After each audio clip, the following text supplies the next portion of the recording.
وہ قیامت کے دن سے ڈرتے ہیں، وہ اللہ کے عذاب سے ڈرتے ہیں، وہ پابندی سے نماز پڑھتے ہیں۔ نماز کے سلسلے میں آپ کوئی ڈھیلائی مت کیجیے میرے بھائی۔ سعودی عرب کا ایک واقعہ ایک عالم نے لکھا وہاں کے کہ ایک مرتبہ میں فلائٹ میں سفر کر رہا تھا اور میرے ساتھ ایک فوج کا ریٹائر کرنل تھا جو پہلے فوج میں کام کرتا تھا، میرے ساتھ وہ بیٹھا۔ کہتے میں نے فلائٹ میں سفر کیا، فلائٹ سے ہم لوگ اترے، ایئرپورٹ پر کافی دیر تک ہم بیٹھے تھے، دوسری فلائٹ کا انتظار کر رہے تھے۔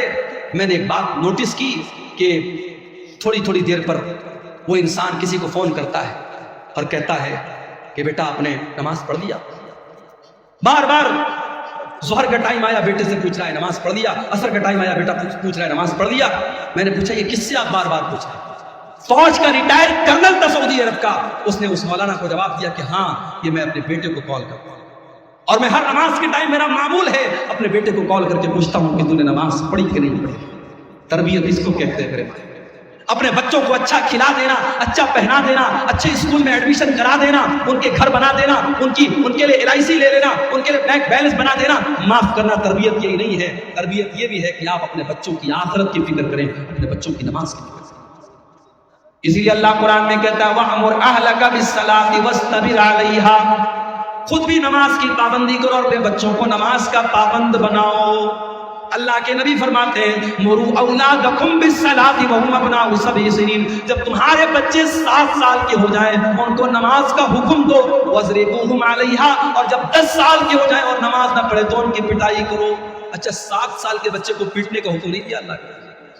ہمارے ہاں 6 سال کے بچے اسکول جاتے ہیں، سردی کے موسم میں 5 بجے اسکول کی وین آتی ہے، ماں زبردستی بچہ آنکھ مل رہا ہے، اس کی نیند ابھی لگ رہی ہے، ماں تیار کرتی ہے، ڈریس پہناتی ہے، اسکول کا بیگ دیتی ہے، زبردستی اس کو وین میں بٹھاتی ہے۔ میرے بھائیوں یہ سسٹم صحیح نہیں ہے۔ 7 سال تک تو چائنا میں اور جاپان میں آپ دیکھ لیں، 7 سال تک کے بچوں کو تو ایسے ہی کھیل میں پڑھایا جاتا ہے، بچوں کو مارا نہیں جاتا، بچوں کو پیٹا نہیں جاتا۔ یہ سبق دیا تھا جناب محمد رسول اللہ صلی اللہ علیہ وسلم نے۔ 7 سال کا بچہ ہے، پیار سے سمجھاؤ، محبت سے سمجھاؤ۔ ہاں 10 سال کا ہو گیا اب اس کے بستر الگ کر دو۔ 10 سال کا لڑکا ہو گیا، 10 سال کی لڑکی ہو گئی، ایک بستر پہ مت سلاؤ۔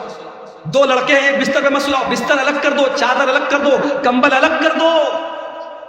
ہمیں بڑی حیرت ہو رہی ہے صاحب، 10 سال کا لڑکا ہو گیا تو کیا ہو گیا، بستر کیوں الگ کر دیں؟ اسلام وہاں سے شروع ہوتا ہے جہاں سے آپ کے سوچنے کی سرحدیں ختم ہو جاتی ہیں، اسلام وہاں سے شروع ہوتا ہے۔ 10 سال کا لڑکا جو ہوتا ہے سمجھدار ہونے لگتا ہے، اس کے اندر فزیکل چینجز آنے لگتے ہیں۔ 10 سال کی لڑکی اب دھیرے دھیرے بالغ ہو رہی ہے۔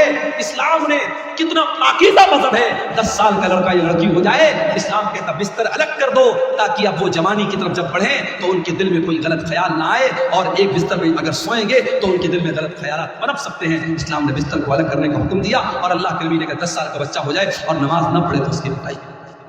ہمیں وہ نبی ملے ہیں میرے بھائی، وہ نبی ملے ہیں جو ہم سے اتنی محبت کرتے ہیں، ہمیں ایسی شریعت دے کر کے گئے، ایسا دین دے کر کے گئے، اس دین میں قدم قدم پر ہمارے لیے آسانی ہے۔ ابھی ہم نے دیکھا دلی کے اندر جو واقعہ ہوا کہ سڑک پر لوگ نماز پڑھ رہے ہیں اور پولیس والے نے اپنے جوتے سے نمازی کو مارا، ہمیں بڑا غصہ آیا، بڑا جلال آیا، مگر ہم یہاں پر ایک بات یہ بھی کہیں کہ اسلام کی تعلیم نہیں ہے کہ آپ پبلک پلیس میں نماز پڑھیں۔ اگر آپ کی نمازی زیادہ ہو رہے ہیں، جمعہ میں 2 جماعت آپ کر لیں، عید میں 2 جماعت کر لیں، سڑک پہ آپ نماز نہ پڑھیں۔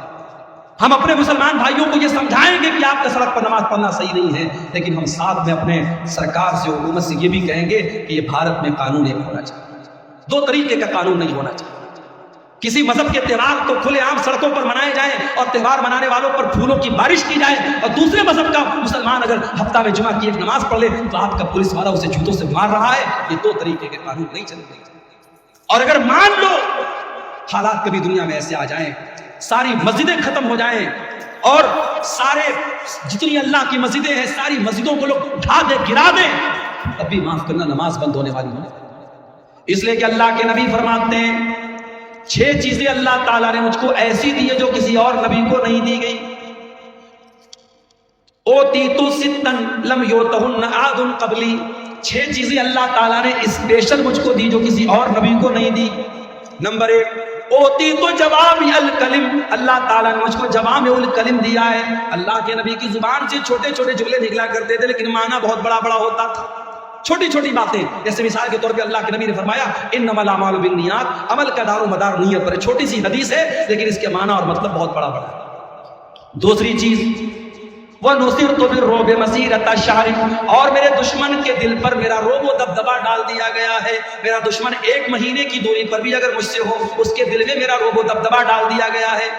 تیسری چیز وَجُعِلَتْ لِيَ الْأَرْضُ مَسْجِدًا وَطَهُورًا، اور ساری کی ساری زمین میرے لیے مسجد بنا دی گئی ہے. مسلمان نماز پڑھنے کے لیے مسجد کا محتاج نہیں ہے. کہیں پر بھی جنگل میں چلا جائے، پہاڑ پہ چلا جائے، دنیا کے کسی بھی کونے میں چلا جائے، نماز کا ٹائم ہو گیا، نماز وہ کہیں پر بھی پڑھ سکتا ہے.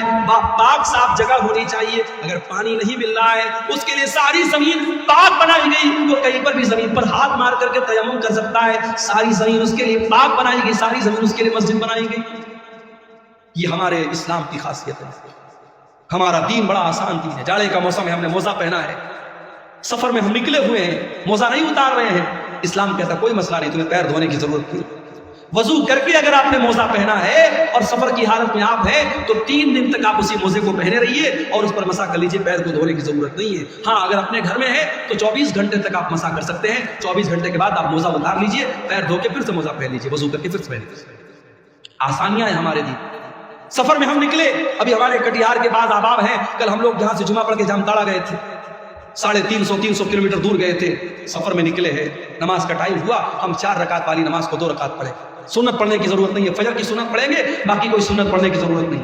4 رکعت والی کو 2 رکعت پڑھیں گے، ظہر اور عصر کو اکٹھے پڑھ لیں گے، مغرب اور عشاء کو اکٹھے پڑھ لیں گے. آسانیاں ہیں قدم قدم پر ہماری شریعت میں.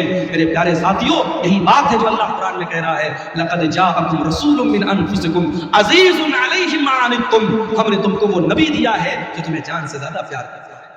عورت پریگننٹ ہے، روزہ رکھے گی، بچے کو تکلیف پہنچے گی. بچے کو دودھ پلا رہی ہے، روزہ رکھے گی، بچے کو دودھ نہیں پلا سکتی ہے. اسلام کہتا کوئی مسئلہ نہیں ہے، عورت بعد میں روزہ پورا کر لے گی. اسلام اس کو قضا کرنے کا اور بعد میں روزہ پورا کرنے کا حکم دیتا ہے. عورت پیریڈ میں ہے، اس کی کمزوری کا دن ہے، اس کی بیماری کا دن ہے، چڑچڑاپن رہتا ہے، بدن میں کمزوری رہتی ہے، بلڈ آتا رہتا ہے، درد ہوتا رہتا ہے. اسلام نے کہا کوئی مسئلہ نہیں، جتنے دن اس کو پیریڈ آ رہا ہے وہ نماز نہیں پڑھے گی، روزہ نہیں رکھے گی، روزہ بعد میں پورا کرے گی. قدم قدم پر ہماری شریعت میں میرے بھائیوں آسانی رکھی. وہ نبی ہماری آسانی کا بڑا خیال، اور وہ نبی ہم سے بہت محبت کرتے تھے. وہ راتوں کو اٹھ کر کے ہمارے لیے رویا کرتے تھے. میرے نبی رات کو اٹھ کر کے دعا کیا کرتے تھے اللہ میری امت کا کیا ہوگا، اور اللہ تعالیٰ اپنے نبی کو تسلی دیتا تھا کہ آپ اپنی امت کے لیے پریشان مت ہوئیے، ہم آپ کی امت کے بارے میں آپ کو خوش کریں. شاعر نے کتنی سچی بات کہی ہے، سلام اس پر جو امت کے لیے راتوں کو روتا تھا، سلام اس پر جو فرش خاک پر جاڑے میں سوتا تھا، سلام اس پر کہ جس کے گھر میں چاندی تھی نہ سونا تھا، سلام اس پر کہ ٹوٹا بوریا جس کا بچھونا تھا. میرے پیارے بھائیوں، اس نبی سے ہمیں واقعی میں سچی محبت کرنی چاہیے. اس نبی سے واقعی میں سچی محبت کرنی چاہیے. اور وہ نبی صرف دنیا میں ہمارے کام نہیں آ رہے ہیں بلکہ آخرت میں بھی ہمارے کام آئیں گے. اللہ کے نبی فرماتے ہیں انا سید ولد آدم یوم القیامہ، قیامت کے دن سارے آدم کی اولاد کا سردار میں رہوں گا. واول من ينشق عنه القبر، اور قیامت کے دن سب سے پہلے میری قبر پھٹے گی. واول الشافعین، اور قیامت کے دن جب سارے نبی اپنا پلہ جھاڑ لیں گے اور کہہ دیں گے میں آج کسی کی سفارش نہیں کر سکتا، تو سب سے پہلے میں سفارش کروں گا اور سب سے پہلے میری سفارش قبول کی جائے گی. وہ نبی قیامت کے دن بھی ہمارے کام ہے. شاعر کہتا ہے بروز قیامت بجز نفسی نفسی کسے یاد آئے گی اسلم کسی کی. بروز قیامت بجز نفسی نفسی کسے یاد آئے گی اسلم کسی کی. نہ بھولیں گے جس کو نبی مکرم، وہ امت نہیں ہے تو پھر اور کیا ہے. زباں پر ہے نعت نبی مکرم، یہ الفت نہیں ہے تو پھر اور کیا. وہ نبی ہم سے بڑی محبت کرتے تھے. اللہ کے نبی فرماتے ہیں کہ اللہ تعالیٰ نے ہر نبی کو ایک دعا ایسی دی جس کے قبول کرنے کی گارنٹی لے لی، اور ہر نبی نے اپنی اس دعا کو دنیا میں مانگ لیا. اللہ کے نبی فرماتے ہیں کہ میں نے اپنی دعا کو سنبھال کے رکھا. سارے نبیوں نے اپنی دعا کو مانگ لیا لیکن میں نے اپنی دعا کو سنبھال کے رکھا ہے. کس کے لیے؟ اپنے لیے نہیں، اپنے پریوار کے لیے نہیں، اپنے بچوں کے لیے نہیں. شفاعۃ لامتی یوم القیامہ، میں قیامت کے دن اپنی امت کے لیے سفارش کروں گا قیامت کے دن اپنی امت کے لیے اللہ سے گڑ گڑا کے معافی مانگوں گا۔ میرے پیارے ساتھیوں، اس نبی کی قدر کرو، اس نبی سے محبت کرو، اس نبی کی اتباع کرو، اس نبی کی اطاعت کرو۔ اور میرے بھائیوں، یہ ہمارے مولانا توحید صاحب نے ایک پرچی دی ہے، ان پہ کچھ سوالات ہیں، میں ان کو جواب دے کر کے میں بات ختم کروں گا، کیونکہ ہمارے ایک بنگلہ مقرر بھی موجود ہے اور 3 بجنے والے ہیں۔ میں ان سوالوں کو مختصر طور پہ جواب دے کے بات ختم کرتا ہوں۔ ایک سوال آیا ہے، کیا عقیقہ کے جانور کے لیے دتا ہونا ضروری ہے؟ ضروری نہیں ہے، دتا ہو تو بہتر ہے، لیکن جانور عقیقہ کا جو ہے وہ دتا ہونا شرط نہیں ہے۔ اگر بچہ مرا ہوا پیدا ہو تو اس کا جنازہ پڑھیں گے یا نہیں؟ اس مسئلے میں علماء کا اختلاف ہے۔ علامہ البانی کی جو تحقیق ہے وہ یہ ہے کہ چونکہ بچہ جو ہوتا ہے 4 مہینے کا جب ہو جاتا ہے 120 دن کا، تو اس کے اندر روح ڈال دی جاتی ہے۔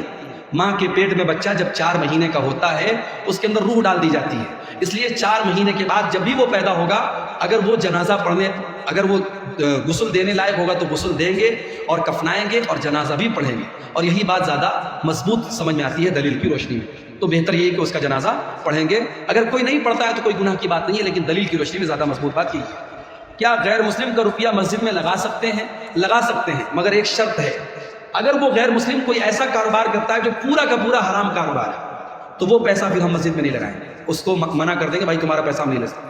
لیکن ایسا بہت کم ہوتا ہے، غیر مسلموں کے یہاں بھی حلال بزنس بھی ہوتے ہیں، حرام بزنس بھی ہوتے ہیں، تو اگر مکس آمدنی ہے تو ہم وہ لے سکتے ہیں۔ اس کی دلیل کیا ہے؟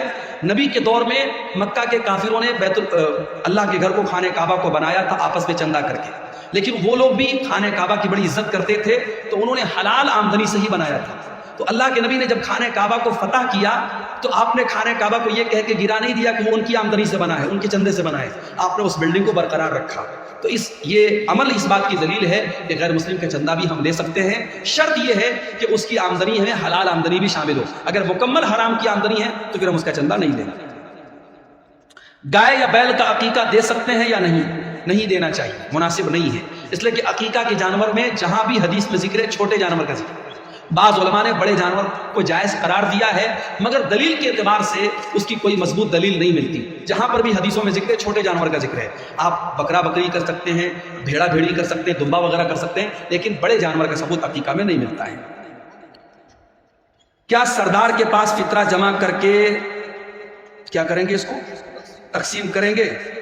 دیکھیے، فطرہ کے سلسلے میں حدیث میں صرف اتنا آتا ہے کہ ہر مسلمان پر، چاہے وہ مرد ہو، چاہے وہ عورت ہو، چاہے وہ بچہ ہو، چاہے وہ جوان ہو، فطرہ فرض ہے۔ نبی کے دور میں اس کی ایک اجتماعی شکل ہوتی تھی، لوگ اللہ کے نبی کے پاس جمع کرتے تھے اور وہاں سے وہ غریبوں کو دیا جاتا ہے۔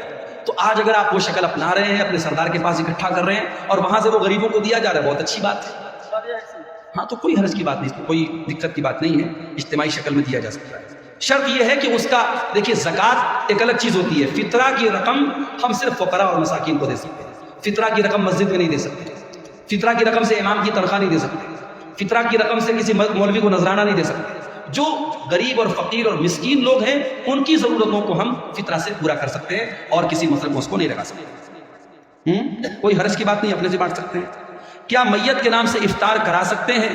میت کی طرف سے جو عام صدقہ اور خیرات کیا جاتا ہے، تو بہت سارے اہل علم نے یہ کہا ہے کہ افطار بھی ایک طریقے سے لوگوں کو کھانا کھلانا ہے، اور وہ بھی ایک طریقے سے اگر ہم کسی غریب کو کھلا رہے تو صدقہ ہے، تو اس اعتبار سے میت کی طرف سے بھی ہم افطار کرا سکتے ہیں۔ لیکن بہرحال افطار چونکہ ایک مخصوص عبادت ہے اور مستقل طور پر ہمیں کوئی ایسی دلیل نہیں ملتی کہ نبی کے صحابہ نے اپنے مرے ہوئے ماں باپ کی طرف سے یا رشتہ داروں کی طرف سے افطار کرایا ہو، اس لیے افطار زندے ہی کی طرف سے کیا جائے، انسان اپنی طرف سے کرے تو بہتر ہے۔ اپنے مردہ لوگوں کی طرف سے اگر کچھ کرنا ہے تو غریبوں میں پیسہ بانٹ دے، غریبوں کو کھانا دے دے، افطار کرانے میں جو ہے پرہیز کیا جائے تو زیادہ بہتر ہے۔ تو یہ چند باتیں تھی سیرت النبی کے موضوع کے تعلق سے۔ اللہ سے ہم دعا کرتے ہیں رب العالمین ہم سب کو اپنے نبی سے سچی محبت کرنے کی توفیق عطا فرمائے، جو باتیں ہم نے سنی ہیں اللہ تعالیٰ ان پر عمل کرنے کی توفیق عطا فرمائے، آمین۔ وآخر دعوانا الحمدللہ رب العالمین، السلام علیکم ورحمۃ اللہ۔